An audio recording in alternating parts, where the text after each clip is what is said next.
पिछले 1.5 महीने से बांग्लादेशी का मामला किरीट सुमैया की जानिब से उठाने के बाद हमने एक माइनॉरिटी डिफेंस कमेटी बनाई और मुसलसल उस मामले में जमहूरी तौर पर हम क्या कर सकते हैं वो कर रहे हैं और कानूनी तौर पर किस तरीके से मदद की जाए वो भी काम कर रहे हैं। ये जिम्मेदारी शहर ने हमको नहीं दी थी।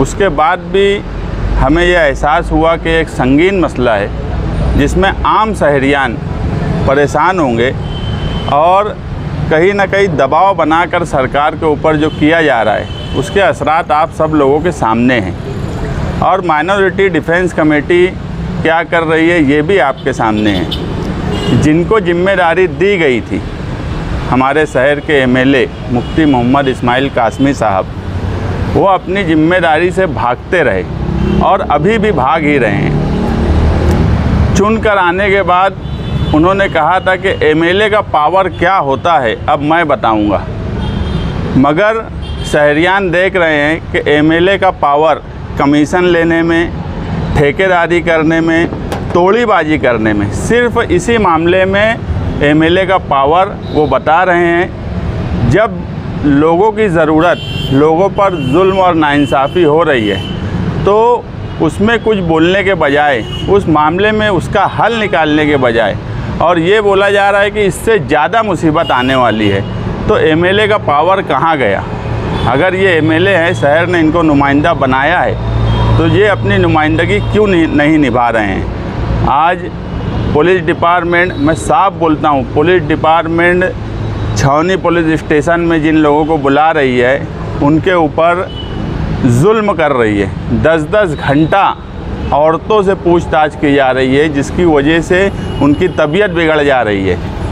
ऐसे हालात बने हुए हैं, उसमें कोई नुमाइंदगी नहीं हो रही है। जबकि पुलिस डिपार्टमेंट का भी काम है कि ये भारत सरकार का राजपत्र है बर्थ और डेथ सर्टिफिकेट के ताल्लुक़ से।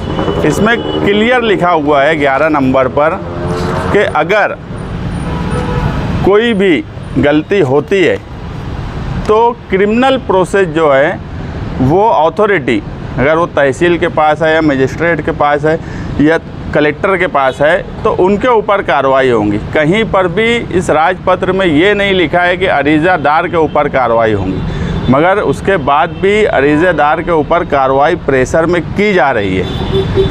यहाँ तक कि अब ये कानूनी तौर पर इसका क्या हल निकलेगा वो हमारी लीगल टीम देख रही है, मगर मौजूदा एमएलए ना ही उनको जीआर समझता है, ना ही उनको कोई कानूनी समझ है। और सिर्फ जो लोग कोशिश कर रहे हैं, माइनॉरिटी डिफेंस कमेटी के आसिफ शेख, हम और जो दूसरी पार्टी के लोग हैं, उन पर सिर्फ इल्ज़ाम लगा देना, यानी जो लोग काम कर रहे हैं उन पे झूठा इल्ज़ाम लगाना। और उसी इल्ज़ाम में पीछे एक मर्तबा हमने धरना दिया शिवाजी महाराज मुजस्समे के पास। वो धरना इसलिए भी बहुत ज़रूरी था कि एक यूनिट जो बच्चों का और महिलाओं का था वो नदी के उस पार जाने वाला था और वो यूनिट ना जाए, इसलिए हमने 21 नवंबर को धरना दिया। उसी धरने के दौरान जो डॉक्टर एल चौहान, उन्होंने उसी वक्त लेटर दिया कि यूनिट जो ट्रांसफ़र करने की बात है वो नहीं किया जा रहा है, वो यहीं रहेगा। वो एक कामयाब धरना था जिसकी वजह से नदी के उस पार जाने वाला यूनिट वो सिविल हॉस्पिटल में बरकरार रह गया। और उस पर हमारे ऊपर, यहाँ रिजवान सर भी है, मैं भी है, और भी कई लोगों के ऊपर केस भी हुआ। यानी अवामी काम काज करने के लिए हम केस भी झेलते हैं, अवामी काम काज भी करते हैं। और मालेगांव के मौजूदा एमएलए जो इल्ज़ाम लगाए कि वहाँ फ़िरका परस्त अनासिर भी आए थे, ये इल्ज़ाम कि उनको 25,000 रुपया देकर बुलाया गया, ये बिल्कुल बेबुनियाद इल्ज़ाम है। और मैं उनको कल नोटिस देने वाला हूँ कि 8 दिन के अंदर या तो वो माफ़ी मांगे या फिर वो सबूत के साथ बताएं कि उनके पास क्या सबूत है। असम्बली इलेक्शन के बाद हमने एक बात बोली थी कि अब हम सियासत करने का तरीका बदल लेंगे और ये वही तरीका है कि अब अगर वो कोई भी झूठ किसी के ऊपर भी कोई भी इल्ज़ाम जिसका कोई सर पैर नहीं होता अगर वो लगाएंगे या उनके हवारी मवारी लगाएंगे तो अब उनको कानूनी तौर पे भी जवाब देना पड़ेगा और अवामी तौर पे भी उनको जवाब देना पड़ेगा। ये मामला हम कोर्ट तक लेके जाएंगे। जो हम मुझ पर झूठा इल्ज़ाम लगाया गया है, अगर वो माफ़ी नहीं मांगे अवामी तौर पर, लोगों का काम करने के बजाय सिर्फ काम करने वाले पर इल्ज़ामात लगाएंगे, तो अब हम ये बर्दाश्त नहीं करने वाले। इसीलिए आज प्रेस को बुलाया गया था। और दूसरी बात, उनका एक ही काम है कि अगर कोई मसला है और उनकी मुखालिफ पार्टियां उस पर काम कर रही है तो वो मुद्दे को घुमा दिया जाए या उस मुद्दे से लोगों का जहन भटका दिया जाए। ये हिकमत लगाने के लिए वो इस तरह की हरकत करते हैं। काम कुछ नहीं करना, जो कर रहे हैं वो मुद्दे से हटा देना। आज बांग्लादेशी वाला सवाल मालेगांव शहर में आप देखेंगे, हम जब से यहाँ बैठ रहे हैं कल से मुसलसल लोग आ रहे हैं नोटिस लेकर, लोग डरे हुए हैं। हम कहीं ना कहीं उनकी हिम्मत बांध रहे हैं। कल जब उन्होंने अपनी मीटिंग बुलाई, उस मीटिंग में वो क्या करेंगे इस मामले में एक बात नहीं उन्होंने बताई। क्या करने वाले हैं या उनके पास इसके ताल्लुक़ से क्या प्रोग्राम है ये तक नहीं बताया। सिर्फ झूठ पे झूठ, झूठ पे झूठ वो हर वक्त बोलते रहे। पिछला 5 साल भी उनका इसी तरीके का गया और अभी भी वो जो है इसी तरीके का काम करने की तरफ है और मालेगांव शहर की आम आवाम को गुमराह करने की कोशिश करते हैं। यही उनकी सियासत है, झूठ बोलना, आम लोगों को गुमराह करना। ये इस शहर में बंद होना चाहिए। अगर हम काम कर रहे हैं, आप सियासी मुखालिफ में कंपटीशन में ही लोगों की सियासत में कंपटीशन भी होता, अगर उसमें भी लोगों की भलाई के लिए कुछ काम करते तो चलता। और हमको धरने की बात बोलते, हमने इतनी ताकत से वो धरना दिया, हम मछली बाज़ार गए ऐसा भागे नहीं वहाँ से। इनका तो रिकॉर्ड है कि फिरका परस्त और पुलिस का एक डंडा पड़ता तो ये धरना छोड़ के भाग जाते। हम पूरी हिम्मत से वो धरना दिए, वो धरना कामयाब हुआ। फिरका परस्तों को मुँह तोड़ जवाब हमने दिया। इसलिए अब मुफ्ती इस्माइल कासमी साहब ने जो इल्ज़ाम लगाया है, 8 दिन के अंदर शहर की आवाम के सामने सबूत के साथ आएँ। ये 8 दिन में आम माफ़ी अवामी तौर पे मांगे। हाँ, डिफेमेशन का अगर वो 8 दिन में आम माफ़ी नहीं मांगे या अवामी तौर पे सबूत नहीं दिए तो डिफेमेशन का केस उनके ऊपर दाखिल करेंगे। वो हम वकील से पूछ रहे हैं, हम उनको भी समझते हैं क्या है और क्या रकम डालेंगे, ये वकील से मशवरा करने के बाद हम लोग तय करेंगे। अभी 8 दिन इंतज़ार करेंगे, कल नोटिस दे देंगे उनको, कल नोटिस उनको भेज देंगे, 8 दिन का उसमें टाइम देंगे। फिर 8 दिन के बाद हम कितने का डिफेमेशन केस दाखिल करें ये हम तय करेंगे।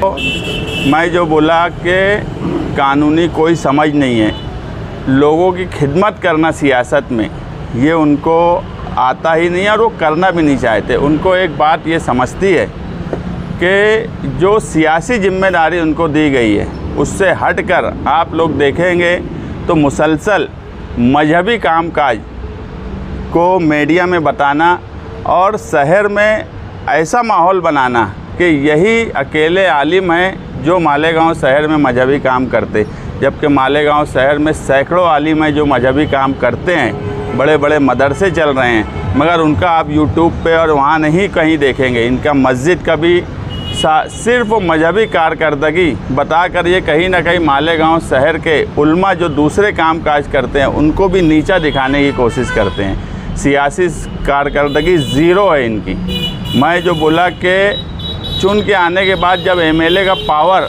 बताने की बात है, अगर वो आज ये मान रहे हैं कि ये बड़ा मसला है तो फिर एमएलए का पावर इनका कहाँ गया?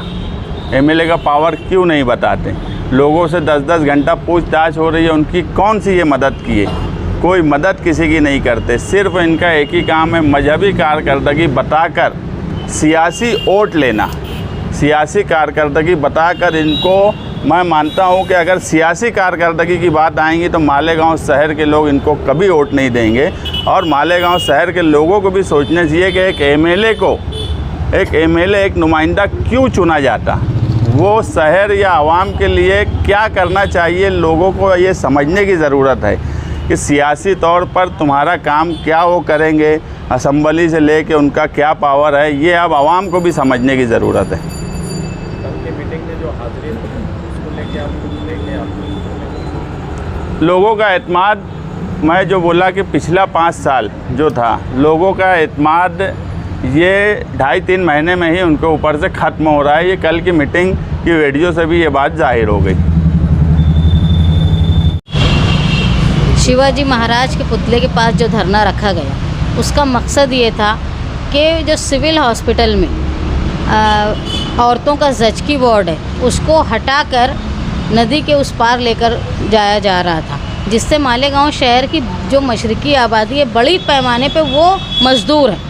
अव्वल तो ये था कि मुफ्ती साहब की या समझ लो सियासी समझौते के लिए या उन्होंने कोई अपना माली फ़ायदा उठाने के लिए जो महिला हॉस्पिटल नदी के इस पार मालेगांव शहर के लिए बना था, उसको नदी के उस पार लेकर चले गए दादा भूसे और ये रोक नहीं पाए। उसके बाद जो यहाँ बना हुआ वार्ड था, उसको लेडीज़ वार्ड को हटाया जा रहा था। इसके ख़िलाफ़ हम लोगों ने एहतजाज किया और जब शिवाजी महाराज के पुतले के पास एहतजाज करने की बात आई तो पुलिस ने भी बहुत कोशिश की, लेकिन हमने उनको जब कायदा बताया, कानून बताया और फ़िरका परस्तों ने भी रोकने की कोशिश की, लेकिन जो हमारा अज़्म था हम लोग उसमें कामयाब रहे और धरने का ऐसा असर हुआ कि धरने के दौरान ही मेडिकल ऑफिसर नासिक से हमको लेटर आया कि जो वार्ड यहाँ से उठ के सिविल हॉस्पिटल से नदी के उस पार जा रहा था, उसको हम लोगों ने रोक दिया। तो ये तारीफ़ की बात थी। दुख की बात ये है कि मुफ्ती साहब ने जो हमारा हॉस्पिटल था, महिला हॉस्पिटल, वो वहाँ लेकर चले गए, उसमें उन्होंने कोई सफाई नहीं दी। उन्होंने इस बात की तारीफ़ नहीं की कि हमारी वजह से, हमारे धरने की वजह से आज जो सिविल हॉस्पिटल में जो वार्ड चला जा रहा था वो रुका है। उल्टा वो हर मामले में इतना ज़्यादा गलत बयानी से काम लेते हैं और उनका जवाब हम लोग नहीं देते थे। इसलिए जवाब हम लोग नहीं देते थे कि हमको एक बात थी कि अपनी सतह से गिर के बात नहीं कर सकते सियासत में, लेकिन उसका ये उनको बार बार उनका बदगुमानी से काम लेने की जो आदत हो गई है, उसकी इतनी लज्जत उनकी ज़बान पे लग गई है कि वो अब हर बात में बेतकल्लुफ़ी से गलत बयानी करते हैं। इसीलिए हमारे साथियों ने ये बोला कि अब कहीं ना कहीं उनकी बदगुमानी से लोगों को यकीन ना आए, क्योंकि जो होलिया है उसकी वजह से जल्दी यकीन कर लेते हैं लोग। इसीलिए उनकी बदगुमानी से लोगों में यकीन न उनकी झूठी बातों का हो जाए, इसलिए जवाब देना बहुत ज़रूरी। आप इलेक्शन के अय्याम में भी देखेंगे, इलेक्शन में उनके स्टेज से औरतों के बारे में तजलील करने वाली बातें बोली गई। यहाँ तक कि मेरी वालदा जो बुज़ुर्ग हैं उनके बारे में भी बोला गया, मेरे बारे में भी बोला गया, लेकिन ये आलिम होकर स्टेज पे बैठे रहे और ये जो तजलील की बातें थी औरतों के ताल्लुक़ से जो होती है, उसको बड़े मज़े से बोलना चाहिए कि बड़े लुत्फ़ से सुना करते थे। ये एक काम नहीं था, ये किसी एक इंसान का काम नहीं था, लेकिन इन्होंने रोका नहीं बल्कि पुरलुत्फ़ होते रहे। हम लोग ये बर्दाश्त करते रहे, मुसलसल हम लोग बर्दाश्त कर रहे थे, लेकिन कहीं ना कहीं झूठ साबित होना चाहिए और इसलिए जो मुस्तकीम डिग्निटी पे इल्ज़ाम लगाया गया है उस पर हम उनको नोटिस देंगे कि वो या तो 8 दिन में इसकी माफ़ी मांगे अवामी तौर पर, उमूमी तौर पर, या तो सबूत उमूमी तौर पर दें। और अगर वो नहीं देंगे तो हम डेफेमेशन का उनके ऊपर केस करेंगे, क्योंकि हद हो गई है अब झूठ बोलने की।